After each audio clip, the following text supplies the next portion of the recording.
Welcome to part 2 of our continuing series entitled The Ticking of the Prophetic Clock. If you were not able to be here last week for part 1, you will be at a disadvantage potentially for part 2 because they definitely build upon one another. I'm going to give you a whirlwind tour of what happened last week, and then we're going to launch into part 2 right away. Let me begin.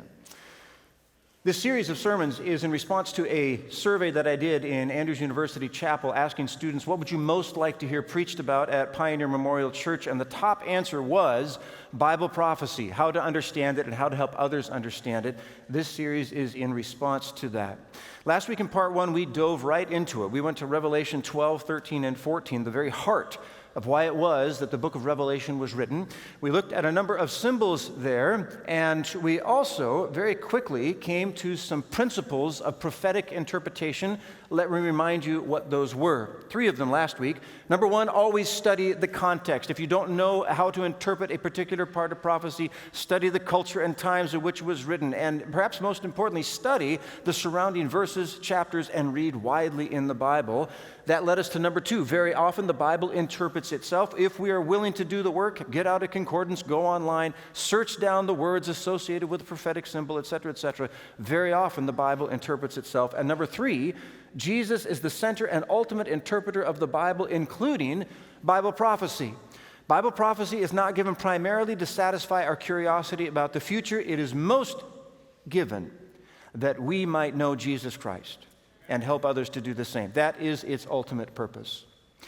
We then begin to look at something called the unholy trinity. We zoomed out to 10,000 feet, looking at our day, the last days of Earth's history. There are 3 players that are responsible for the mass deception, corruption, persecution, etc. around the planet. We looked at the first one. It was the dragon. This represented who? Satan, that's right. Revelation 12, 7, 8, 9, that process there describes very clearly it is Satan. We then looked at the beast out of the sea. Now, the dragon, we said, this is an imitation of God the Father. The beast out of the sea, we said, and we saw from the evidence there, is an imitation of Jesus Christ, God the Son. Well, how did we know that? Well, we looked at a number of characteristics of that sea beast. It has 10 horns and 7 heads, very much like the dragon in chapter 12. Blasphemy is a huge portion of the repertoire of the sea beast. It has characteristics of a bear, a leopard, and a lion. It gets its power, throne, and great authority from Satan, much like God the Father, the real God the Father, gave to his Son power and authority, Matthew 28, etc. So in the same way, the dragon gives the sea beast its power, throne, and great authority. It has a fatal wound that is healed. This is a clincher that indeed we are looking at the Antichrist power. You remember the prefix anti, yes, it means against, but literally it means in place of. And so the Antichrist is against Christ by seeking to take Christ's place, by seeking to take prerogatives that belong to Christ alone. And indeed, the sea beast has a fatal wound, one of its fatal wounds. It's crucified, that's what the language literally means there, and then it is healed. It rises from the grave. It is indeed an imitation of God the Son. It has authority for 42 months. It wars against God's people and conquers them, so it's a persecuting power. Verse 18, it has the number of a man, and at some point in the future, all those not belonging to Christ will worship the sea beast. Now, with that in mind, we have to know what this end-time power is. The Antichrist power, this beast out of the sea, is not a minor player, a major player. That is what this is. And God did not put this verbiage here just so that we could pass it by and go on to other things. We must know its identity.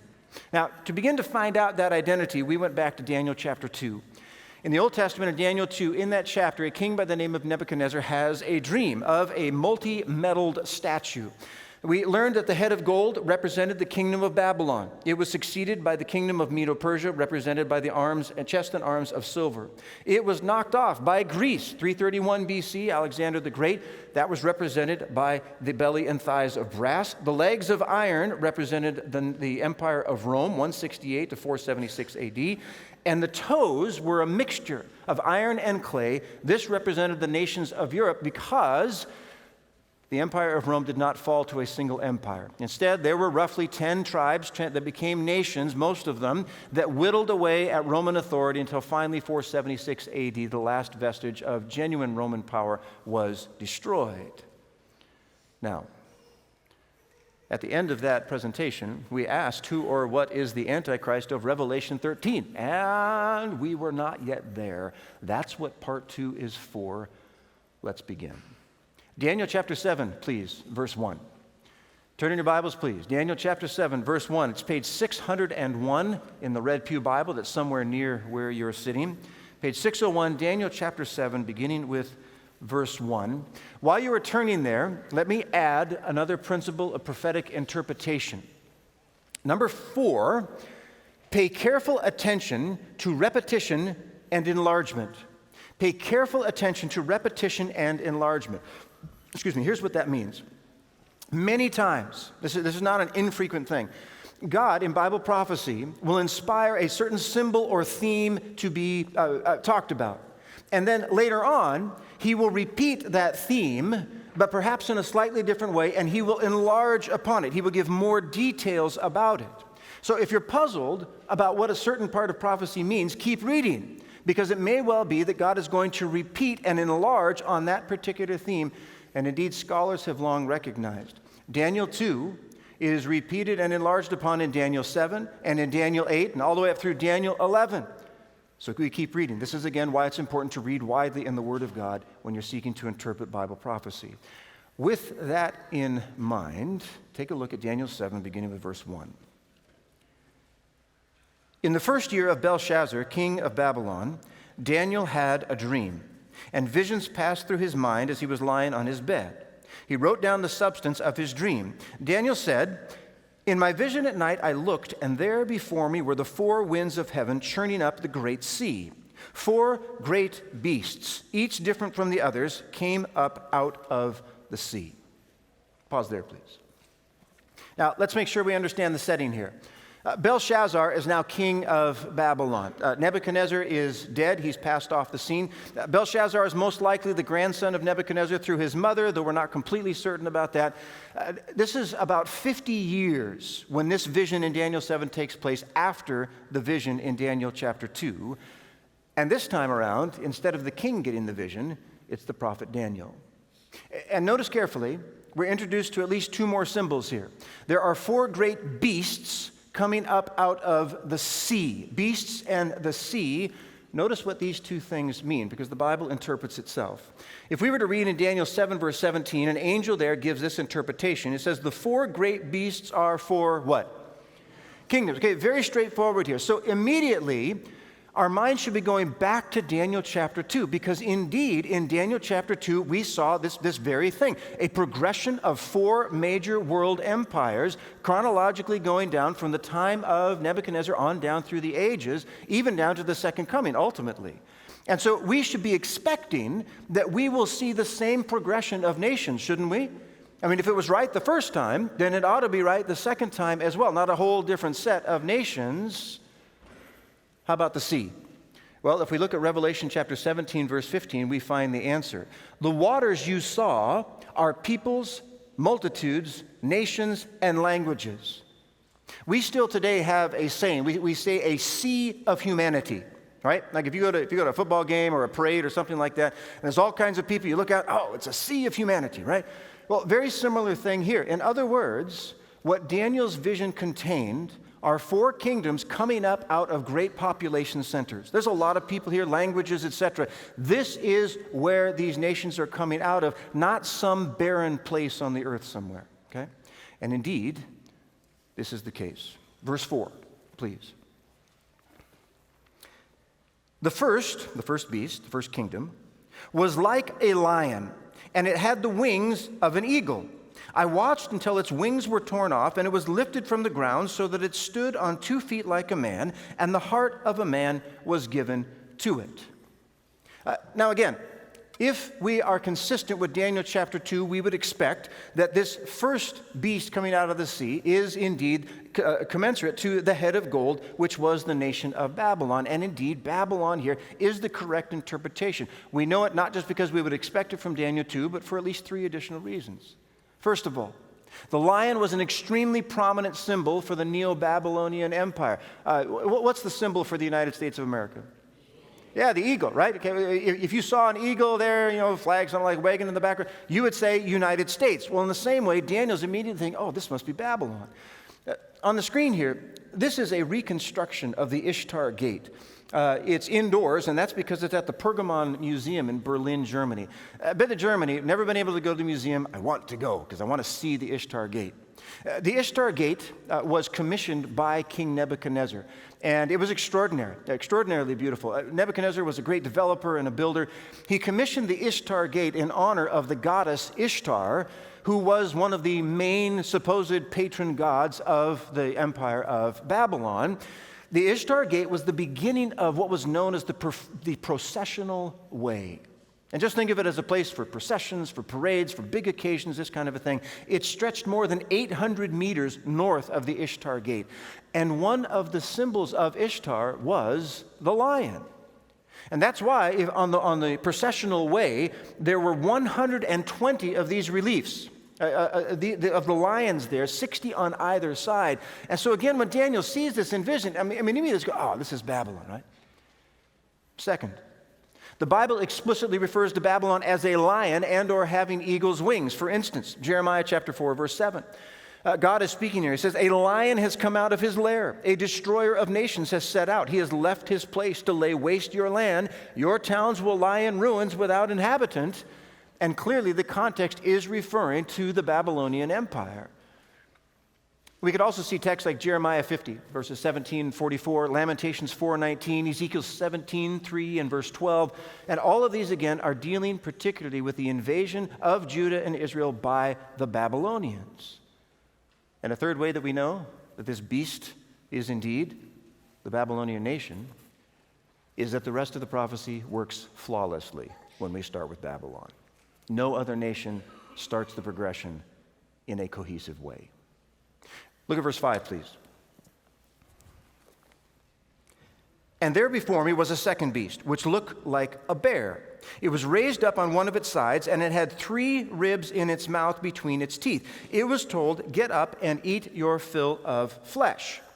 Now, here's an artist's representation of what that might have looked like here. And indeed, you see this bear here. It's an excellent symbol of the Medo-Persian Empire. It's raised up on one side, okay? And almost certainly the reason for that is that the Persians, they were in with the Medes. That's why it's known as the Medo-Persian Empire. But the Persians were definitely the stronger partner, thus the raised shoulder. The 3 ribs in its mouth. When a bear gets something in its mouth to consume it, that's its prey, right? It is preyed, P-R-E-Y-E-D, on whatever the hapless creature is, right?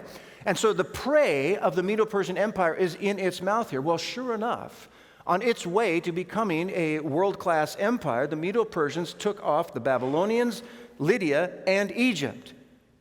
3 empires symbolized by these 3 ribs in its mouth. Again, the parallels between this and Daniel chapter 2, chest and arms of silver, this bear raised up one side, 3 ribs in its mouth.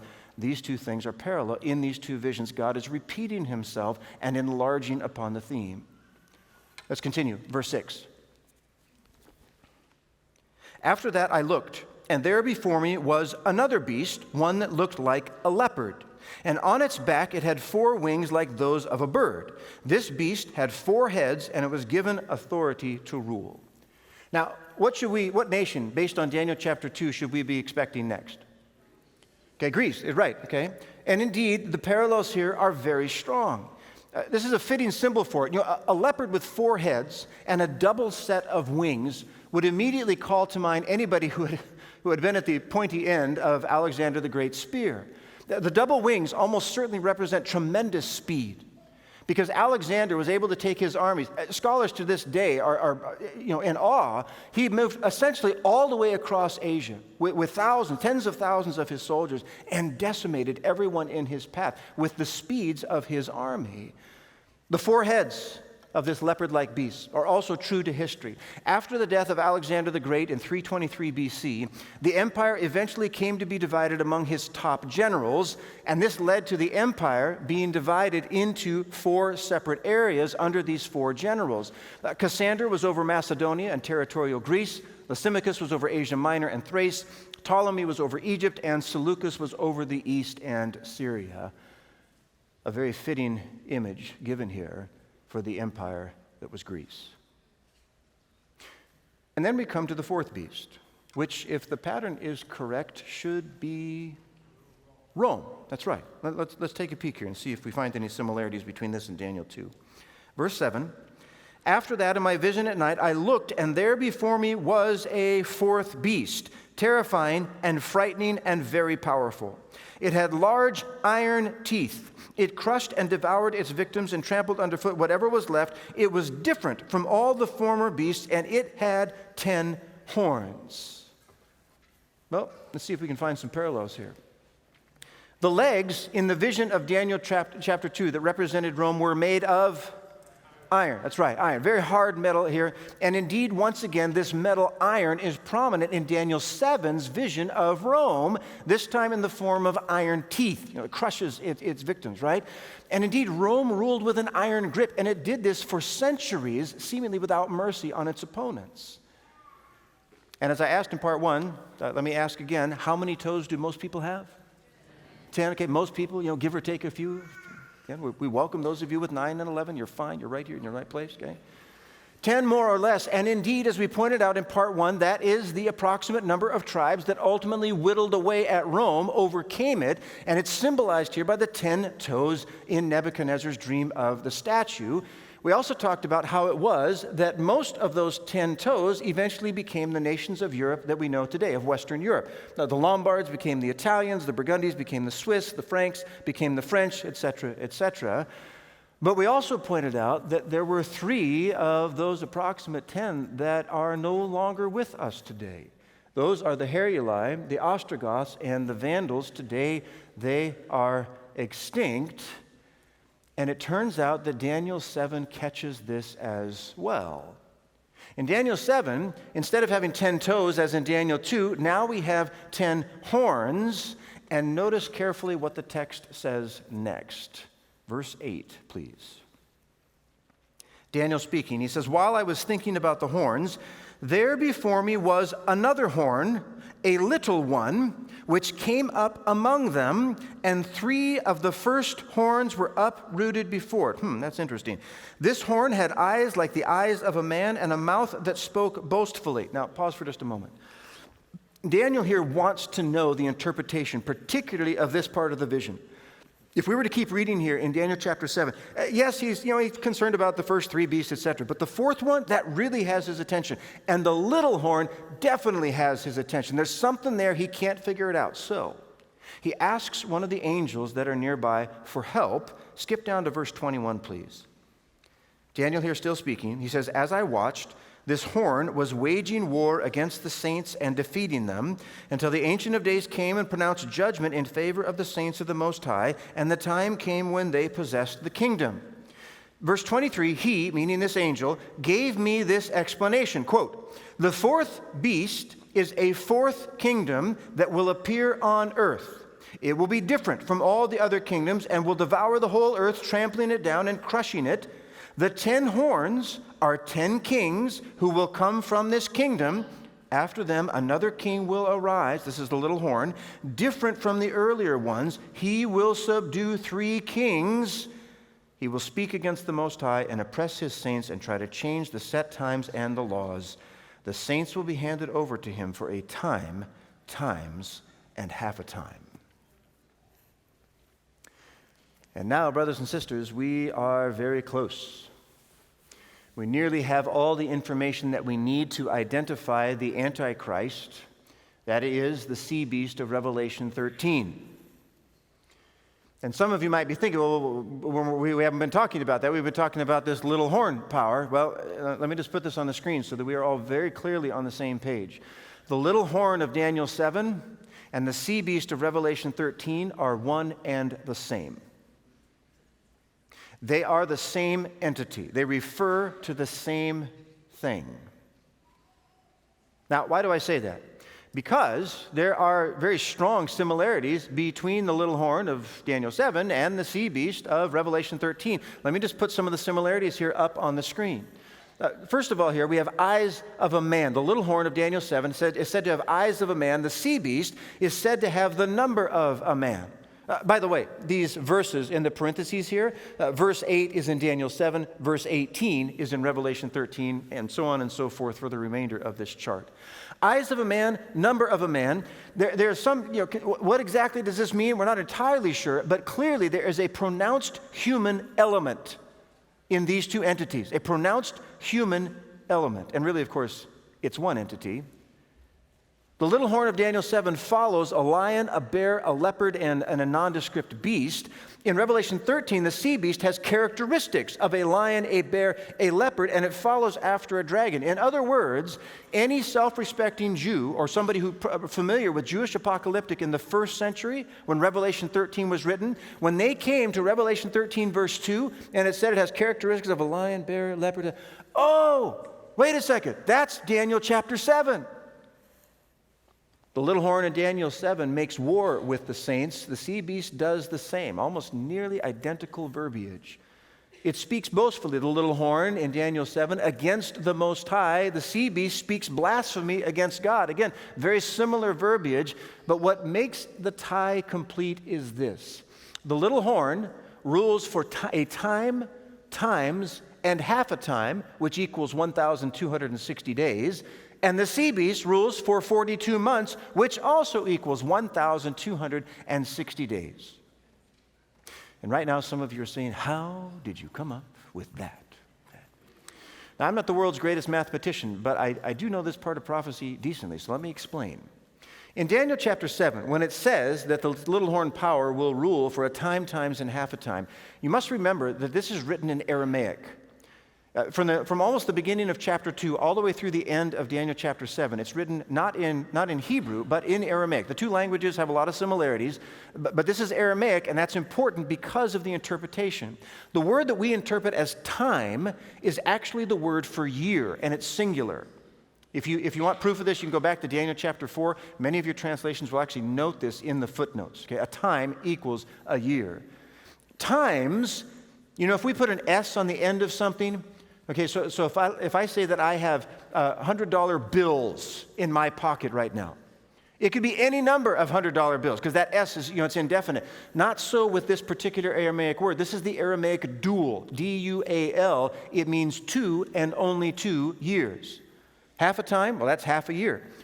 Jewish prophetic reckoning for a year had 360 days. So let's do the math. 1 year, 360 days. 2 years, 720 days. Half a year, 180 days. You add all those together and you get 1,260, exactly.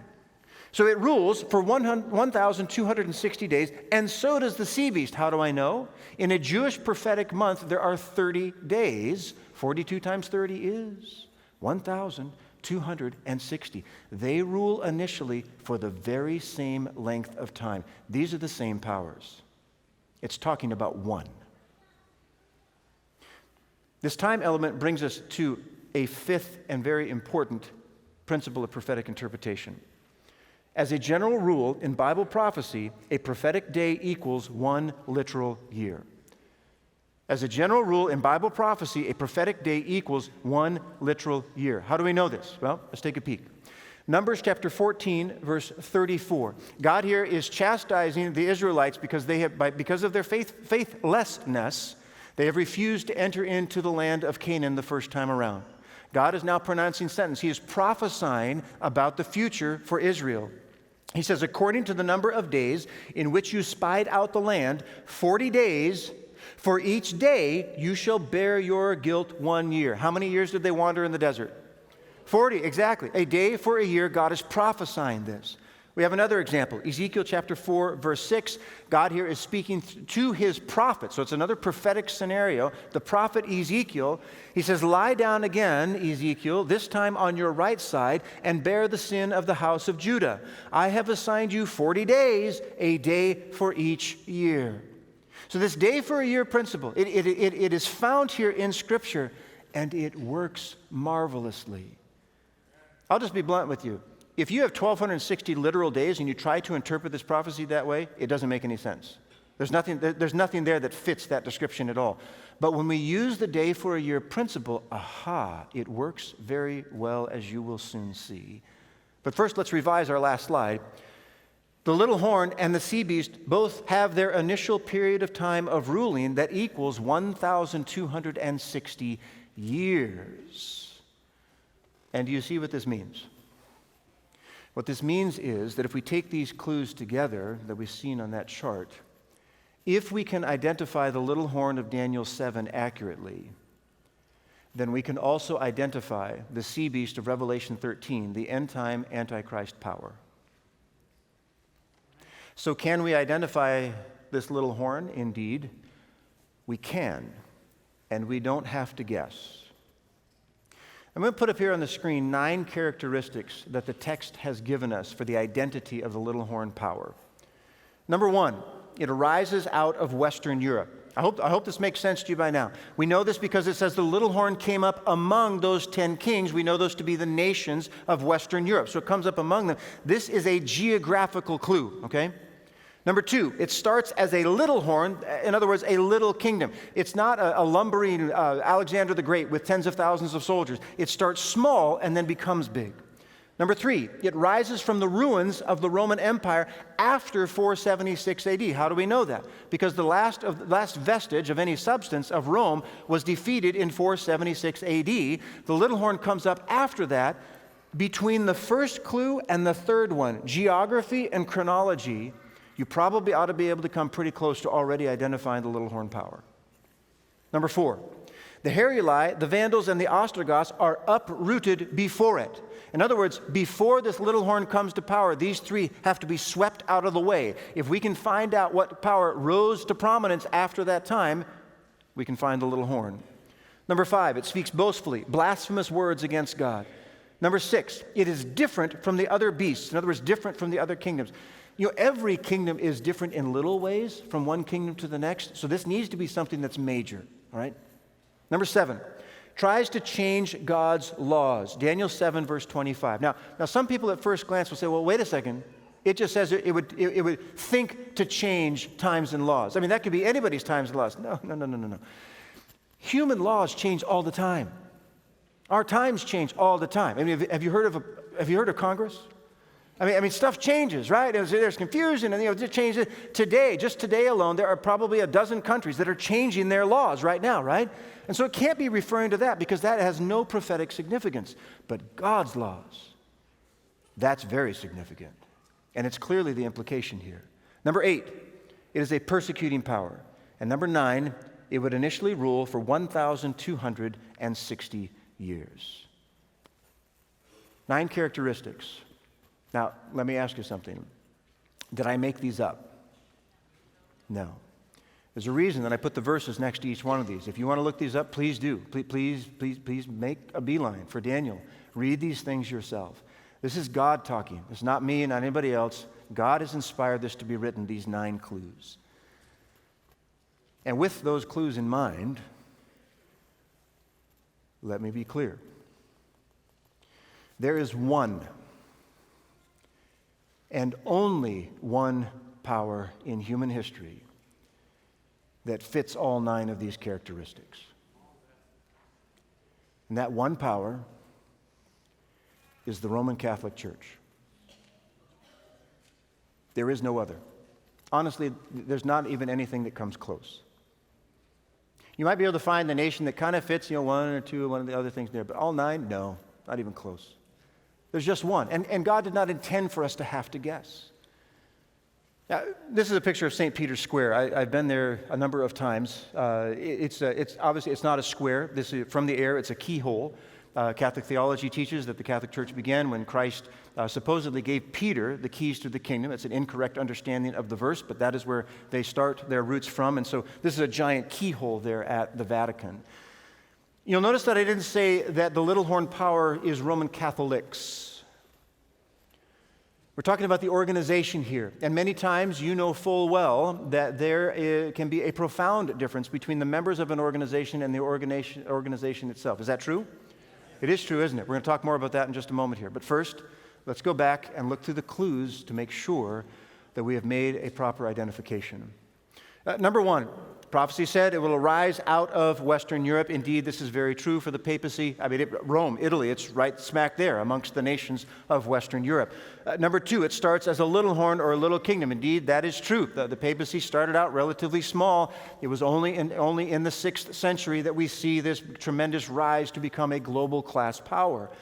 Number three, it rises from the ruins of the Roman Empire after 476 AD. Now, some have quibbled with this a little bit, and they don't draw a connection between pagan Rome and papal Rome. I would just humbly suggest that almost all of scholardom disagrees with you, because the evidence is abundant. Papal Rome was indeed built on the ashes of pagan Rome. Much of pagan Rome's political functions, its leadership titles, its language, namely Latin, and its methods of organization were simply adopted by the Roman Church as their own. Let me just give you some examples here. German author von Dollinger wrote the following quotation when he was a Catholic priest, a theologian, and a historian. He said this. He said, "Out of the chaos of the great northern migrations and the ruins of the Roman Empire, there gradually rose a new order of states whose central point was the papal see." A contemporary of von Dollinger was Arthur Stanley. He was an English Anglican priest, theologian, and historian, and he described the papacy's rise like this. He said, "As the Pope filled the place of the absent emperors at Rome, he was inheriting their power, their prestige, the titles which they themselves had derived from paganism." You know, if you go to St. Peter's, you'll see Pontifex Maximus written in Latin there. And that is a title that was formerly used by the pagan Roman emperors. But now it refers to the Pope. And there are multiple examples of this type of carryover from the pagan Roman Empire. Number four, the Heruli, the Vandals, and the Ostrogoths are uprooted before it. This is a simple fact of history. The papacy at this time did not have its own armies at its disposal, but it did have a chap by the name of Justinian. Emperor Justinian declared in the early 530s that the Pope was the head of all Christianity, and gradually began to lend his forces to defeat the Arian tribes which are theologically very much against the papacy. The final decisive blow against the last of those three tribes, the Ostrogoths, was dealt in 538 AD. What year did I say? 538 AD. Keep that in mind, please. Number five, it speaks boastfully and blasphemous words against God. I want to be clear, it brings me no pleasure to put on the screen here what I'm going to put up next. There's no joy in this for me, but it is a fact of history and of the present that indeed the Roman Church organization has committed this sin. A guy by the name of Ferraris, Lucius Ferraris, wrote Prompta Bibliotheca. It was first published in 1746. It's a renowned multi-volume Latin encyclopedia of Catholic canon law, theology, and morality. Prompta Bibliotheca, this means like a handy library, quick reference library type this. So this is a Catholic theologian who is writing this. Volume 6, pages 25 to 29, contains the following distillation here in the article entitled Papa in the Latin, or Pope here. "The Pope is of so great dignity and so exalted that he is not a mere man, but as it were, God, and the vicar of God. The Pope is called most holy because he is rightfully presumed to be such. He is likewise the divine monarch and the supreme emperor and king of kings." Ladies and gentlemen, that's blasphemy. Those titles belong to God and God alone. No human being can take those on themselves.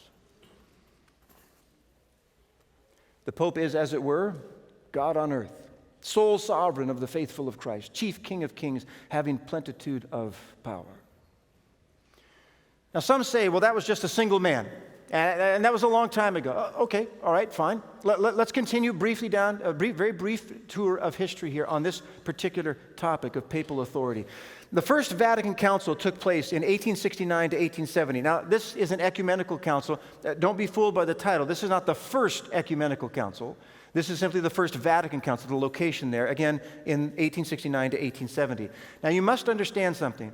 The 21 ecumenical councils of the Catholic Church are serious business. This is not like if a council issues a statement, a decree on faith or morals, this is not a suggestion. This is law. And it has that force. I have here a copy here at great expense. These books are not cheap. All of the 21 ecumenical councils in Latin and in English. I confess my Latin is poor, but my English is pretty good. And I've spent a fair amount of time reading them. I have not read them all, but I have read quite a bit.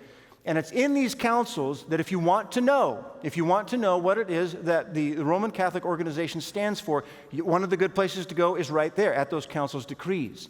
They are infallible when they are spoken with this force on faith and morals, okay? Considered infallible, at least, I should say. First dogmatic constitution on the Church of Christ, chapter 3. The Roman pontiff is the head of the whole church and father and teacher of all Christian people. That includes everyone right now listening to my voice who calls themselves a Christian. That's the claim, at least.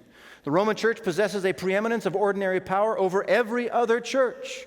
Both clergy and faithful are bound to submit to this power. In this way, by unity with the Roman pontiff in communion and in profession of the same faith, the Church of Christ becomes one flock under one supreme shepherd, and that's not Jesus.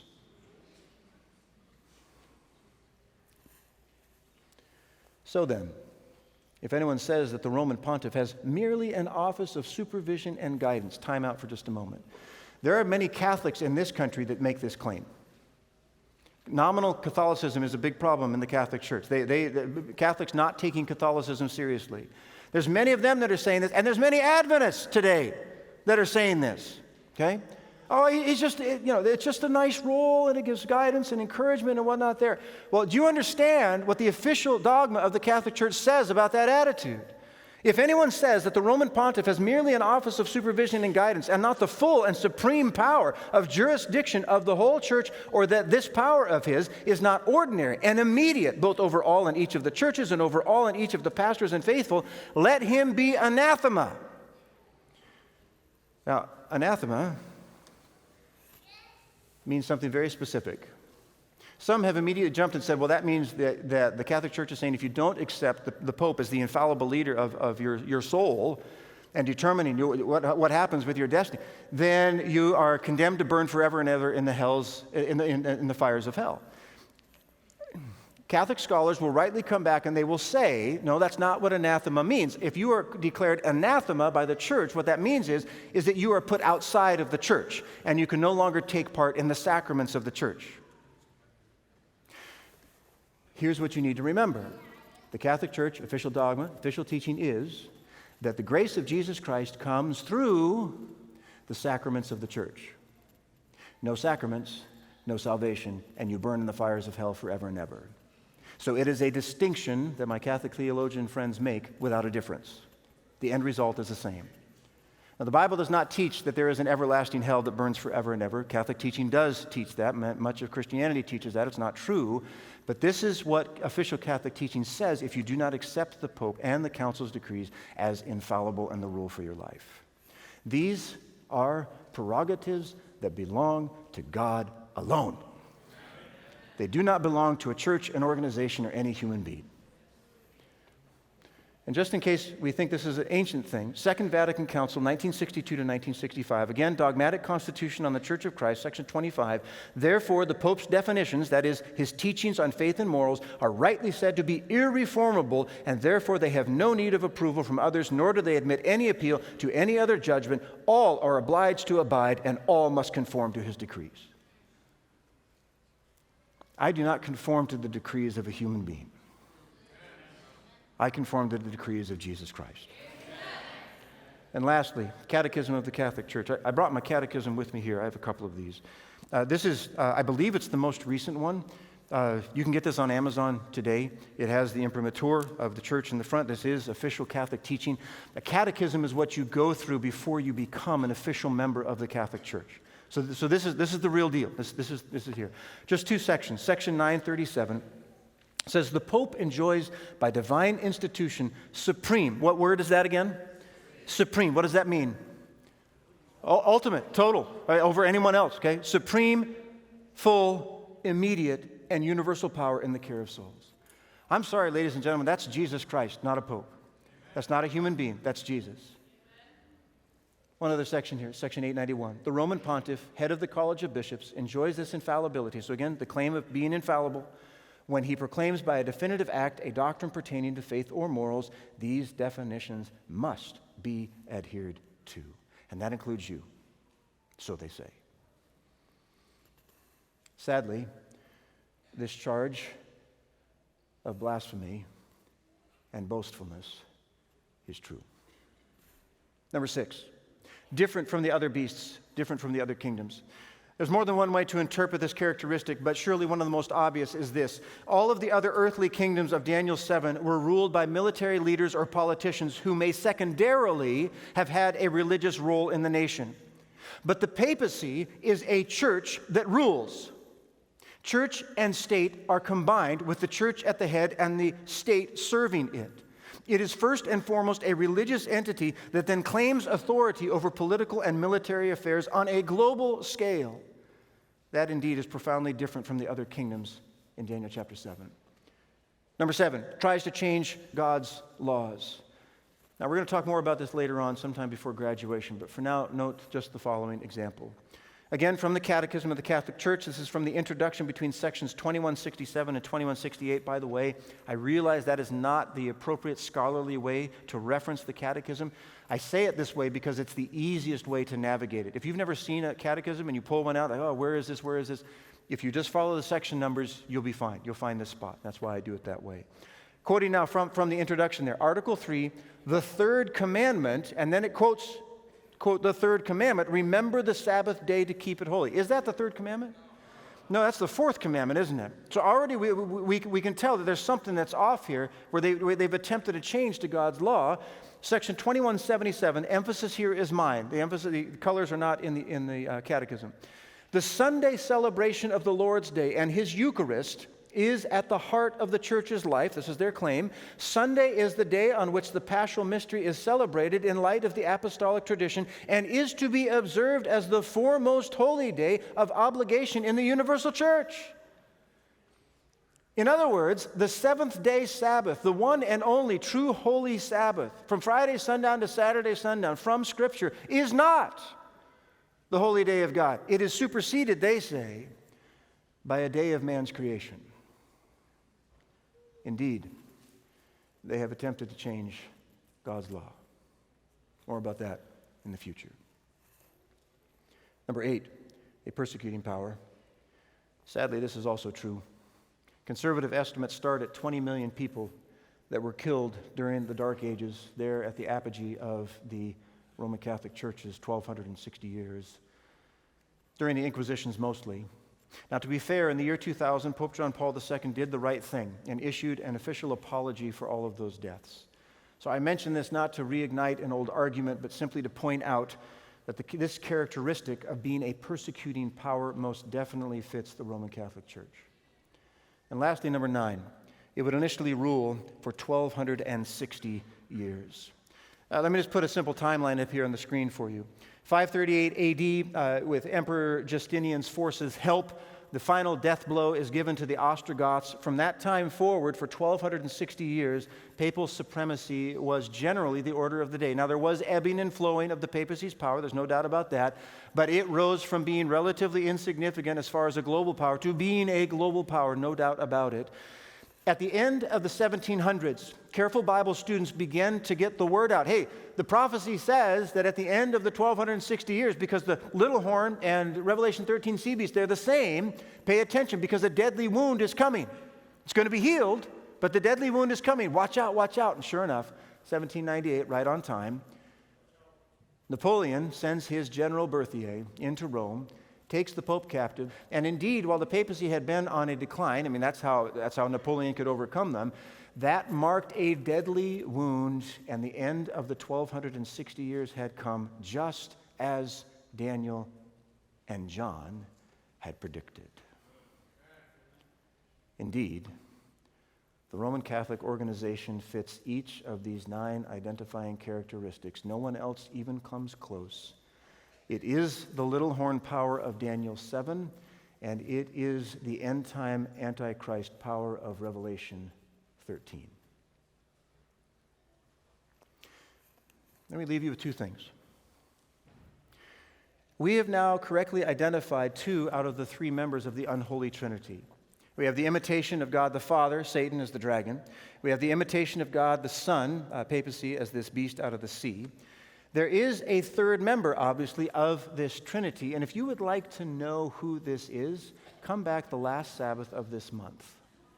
We're going to have a little break here, okay? We've got some special things coming next Sabbath. You're not going to want to miss it. Elder Mike Ryan is going to be here doing a special presentation on Revelation, Bible prophecy. If you've never seen it before, you need to be here. It's going to be good. And at the end of the month, we are going to talk and reveal what the identity of this third member of the unholy Trinity is. If you have not studied this and you do not yet know who that third member of the unholy Trinity is, it is startling. And I hope that you can be here. And lastly, do not walk out of this room without understanding something very, very clearly. And that is this: Jesus Christ loves and respects Catholics. And so should you.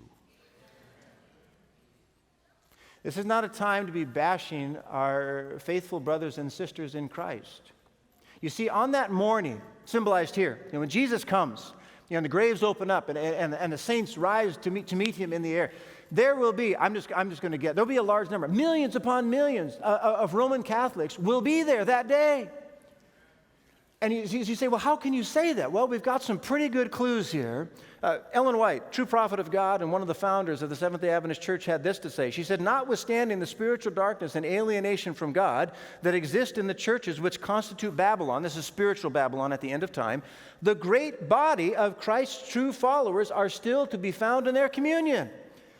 In other words, there's more of them than there are of us. There's more true believers in God inside of spiritual Babylon than there are outside of it. There are faithful people living up to the light that they have. They're being faithful to all that they know. And when they hear the truth for this time, they will make a decision to follow Jesus all the way. And until that time, don't be throwing stones. Don't be throwing rocks, okay? Let me just be blunt. Don't be a jerk. All right? Don't be a jerk. Treat them as Jesus would if he were in your shoes. Love them, be respectful, be kind. In fact, if you need a reminder from Jesus himself, Revelation chapter 18, verse 4, Jesus says, speaking of spiritual Babylon, come out of her, my people. My people. You know, Catholics do wonderful things the world over. They're my neighbors and your neighbors. For many of you, they're your family members. These are good people. They are living up to the best light that they have. This is not a call to bash Catholics. This is a call instead from Christ, and to his word. A call to renew our study of that word that we might all truly know how to rightly divide it and to see Jesus in all of his truth, his grace, and his love. May God guide our Catholic brothers and sisters who are faithful to Jesus Christ. May God guide all the rest of us who are equally prone to error and pride. And may all of us be ready for Christ's soon return.